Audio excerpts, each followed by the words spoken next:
Hello दोस्तों, कैसे हो आप लोग? मैं आपकी अपनी दोस्त गुड़िया आ गई हूँ एक नया ट्रैवल ब्लॉग लेके।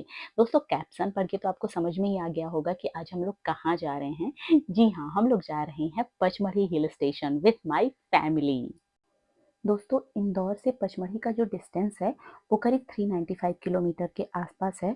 और पचमढ़ी ना भोपाल के पास बसा हुआ एक बहुत ही खूबसूरत सा हिल स्टेशन है। हम लोग चूंकि फैमिली ट्रिप हमारी ये थी, सो हम लोगों ने अपनी दोनों गाड़ी फोर्ड फ्री स्टाइल और जीप कंपास हम दोनों साथ में लेके गए हुए थे जब हमने पचमढ़ी की ये विजिट की थी। दोस्तों आप लोग पचमढ़ी बाई ट्रेन भी जा सकते हैं। उसके लिए आपको पचमढ़ी के ही पास में पिपरिया नाम का रेलवे स्टेशन है, वहाँ पे उतरना पड़ेगा। ये वहाँ का नियरेस्ट रेलवे स्टेशन है और वहाँ से फिर बाई ऑटो या बाई बस आप डायरेक्ट पचमढ़ी तक पहुँच सकते हैं। आप पचमढ़ी बाई बस भी जा सकती हैं। बसें डायरेक्ट पचमढ़ी तक के लिए मिल जाती हैं। हम लोग जब पचमढ़ी पहुँचे तो करीब 2 से 3 बज रहे थे। सो हम लोगों ने डिसाइड किया कि हम लोग आज अपनी ही व्हीकल से 1-2 पॉइंट घूमते हैं जो भी हम घूम सकते सतपुड़ा हैं। टाइगर रिजर्व नर्मदापुरम में आपका स्वागत है। बंदरों को खाना न खिलाएं, ऐसा लिखा हुआ है यहाँ। देखो अब यहाँ की पतली पतली रोड स्टार्ट है। सबसे पहले हम लोग पहुंचे पांडव केव। यहाँ पर 5 गुफाएं हैं जिसकी वजह से इसको पांडव केव बोलते हैं। एक मिथ्स है कि बहुत सारे लोग बोलते हैं कि यहाँ पर जो पांडव लोग थे वो आके रहे थे जिस वजह से यहाँ का नाम पांडव केव है। बट ये कम्प्लीटली मिथ है, ऐसा नहीं था। यहाँ पे बौद्ध भिक्षु लोग रहा करते थे। मुझे ना पांडव गुफा का गार्डन बहुत ही प्यारा लगा। वहाँ पर ना वैराइटीज ऑफ फ्लावर थे। मैं कुछ क्लिप्स डाल दूंगी जिससे आप लोग भी कंप्लीट उसका व्यू एंजॉय कर सको। और ये है पांडव केव का टॉप का व्यू। ये बहुत ही ऊंचाई पर है और यहाँ से पूरे पचमढ़ी को आप बहुत ही इजीली देख सकते हो। और इतना प्यारा व्यू आता है ना, यहाँ से इतना अच्छा दिखता है कि मैं क्या ही बताऊँ। यहाँ पर लोग आके बहुत अच्छी अच्छी फोटोज भी खिंचाते हैं, लेकिन व्यू तो बहुत ही प्यारा था। पांडव केव से जब आप निकलेंगे ना तो उसके जस्ट बाहर बहुत सारी एक्टिविटीज़ होती हैं जो कि आप कर सकते हो। ये बहुत ही इंजॉयबल रहती है। जैसे कि आप बाइक राइडिंग कर सकते हैं, हॉर्स राइडिंग कर सकते हैं, बहुत सारी चीज़ें होती हैं, कर सकते हैं। हमने भी कुछ राइडिंग की और उसको इंजॉय किया। और साथ में मेरे मेरी सिस्टर और मेरे स्पेसिफिकली मम्मा पापा उन लोगों ने भी राइडिंग की, जिसमें हमको बहुत मज़ा आया।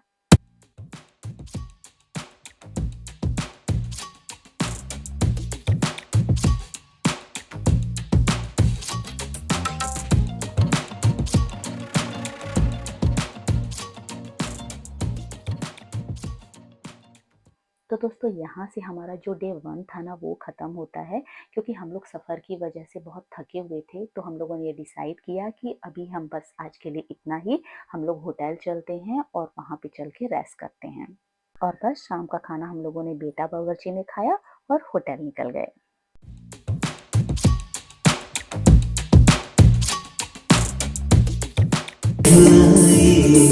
प्यार बरसाए, हमको तड़पाए, ऐसा कोई साथी हो, ऐसा कोई। दोस्तों नेक्स्ट मॉर्निंग हम लोग रेडी हुए और उसके बाद हम लोग निकल गए बाइसन लॉज के लिए। क्योंकि पचमढ़ी में घूमने के लिए ना फॉरेस्ट डिपार्टमेंट का एंट्री का टिकट होना बहुत ज़रूरी होता है और वो हमको मिलता है बाइसन लॉज में। सो इसलिए हम लोग पहुँचे बाइसन लॉज। बाइसन लॉज की बात करें तो बाइसन लॉज ज़्यादा दूर नहीं है, सेंटर ऑफ द पचमढ़ी ही है। आप किसी से भी पूछ के वहाँ तक ईज़िली पहुँच सकते हैं। और बाइसन लॉज में ही मिलता है सभी प्लेसेस को घूमने के लिए पास जो होता है एंट्री टिकट वो वहाँ से मिलता है। साथ ही उसके जिप्सी भी मिलती है, क्योंकि पचमढ़ी में आप अपने व्हीकल से जंगल नहीं घूम सकते हैं। आपको फॉरेस्ट डिपार्टमेंट की जो जिप्सी होती है उसी से ही आपको घूमना पड़ता है। साथ ही वो लोग गाइड भी प्रोवाइड करते हैं। दोस्तों बाइसन लॉज में ना अंदर ही एक म्यूजियम बना हुआ है। आप जब वहाँ पे जाइएगा तो उसे ज़रूर विज़िट कीजिएगा। म्यूजियम में हम जो भी प्लेस विज़िट करने वाले हैं ना उसी को बहुत ही अच्छे तरीके से डिस्प्ले किया गया है। और जब आप म्यूजियम देखोगे ना तो ऐसा लगेगा कि सभी चीज़ें बिल्कुल रियल हैं, बिल्कुल रियल के जंगल लगते हैं, सारी चीज़ें रियल लगती हैं। और दोस्तों पचमढ़ी में आप जो भी पॉइंट घूमने वाले हैं ना, उनकी टाइमिंग 9 टू 5 पीएम तक ही होती है। आप इसी टाइम के बीच में उन सभी पॉइंट्स को घूम सकते हैं। डन फ्रेंड्स, हम लोग यहाँ से निकले बी फॉल के लिए। बी फॉल पचमढ़ी से करीब 4 किलोमीटर के डिस्टेंस में पड़ता है। वी फॉल पहुँचने के लिए जब हम लोग पार्किंग एरिया से थोड़ा आगे जाते हैं ना, तो कुछ इस तरह का व्यू मिलता है। बहुत ही अच्छा व्यू होता है, यहाँ पर भी लोग फ़ोटोशूट कराते हैं और उसके बाद स्टेयर्स से हमको नीचे जाना पड़ता है। और जब हम लोग स्टेयर्स से नीचे जाते हैं ना, तो बहुत ही थकान लगती है और नीचे से जब हम लोग ऊपर आते हैं ना, तब तो और भी ज़्यादा थकान लगती है। सो रास्ते में नींबू पानी वगैरह मिलता है, आप वो लेके थोड़ा-सा फ्रेश अप फ़ील करते हैं और फिर अपना आगे चल सकते हैं। और कुछ इस तरह से स्टेयर्स होती हैं, जिनके थ्रू आपको नीचे तक जाना होता है। बी फॉल में आप नीचे जाके जो झरना होता है उसमें नहा भी सकते हैं, लेकिन दोस्तों वहाँ पर वॉशरूम की फैसिलिटीज़ नहीं होती है। तो अगर आप नहाने का मन कर रहे हैं बी फॉल में जाके तो आप कपड़े वगैरह अपने साथ कैरी करके ले जाइएगा। बी फॉल से निकल के हमने किया लंच और उसके बाद हम लोग निकल गए धूपगढ़ के लिए। जब हम लोग धूपगढ़ पहुँचे ना, तो वहाँ बहुत ज़्यादा बारिश हो रही थी, तो जो पूरा व्यू था, वो पूरा बारिश और क्लाउड से ढक गया था। आप लोग देख सकते हो, कुछ भी अच्छे से दिख नहीं पा रहा था, विज़िबिलिटी बिल्कुल ज़ीरो थी।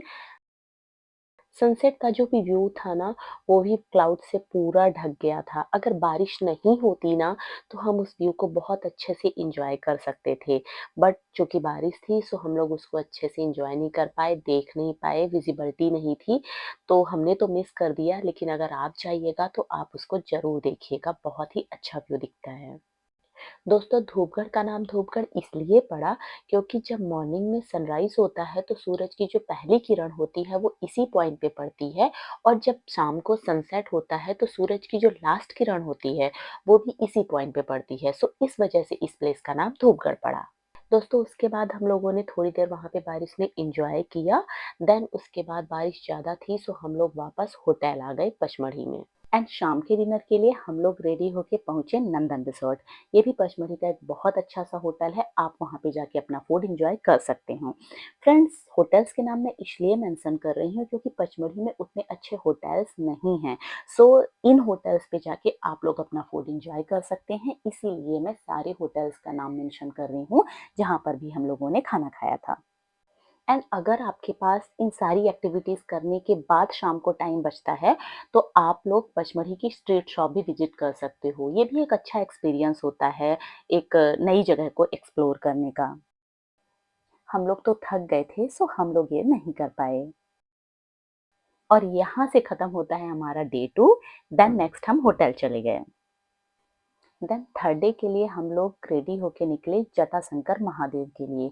अगर आप पचमढ़ी गए हो तो ये मस्ट विजिट प्लेस है दोस्तों, यहाँ पे आप ज़रूर जाइएगा।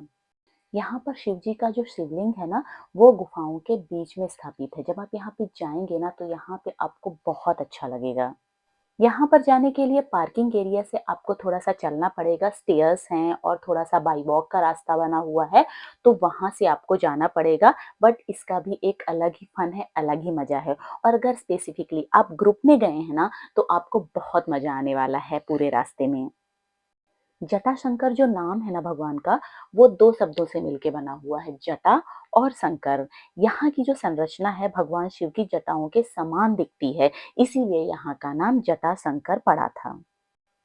पौराणिक कथाओं के अनुसार जब भस्मासुर भगवान शिव को मारने के लिए उनके पीछे दौड़ा था, तो शिव जी ने उससे बचने के लिए पचमढ़ी की ही गुफाओं में शरण लिए थे। वो यही प्लेस है। नागपंचमी तथा शिवरात्रि में यहाँ पे भव्य मेले का आयोजन किया जाता है तथा बहुत संख्या में लोग यहाँ पे आते हैं।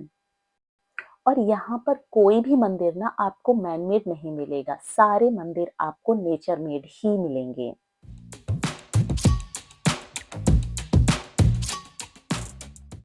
पचमढ़ी ना आयुर्वेद का भंडार है।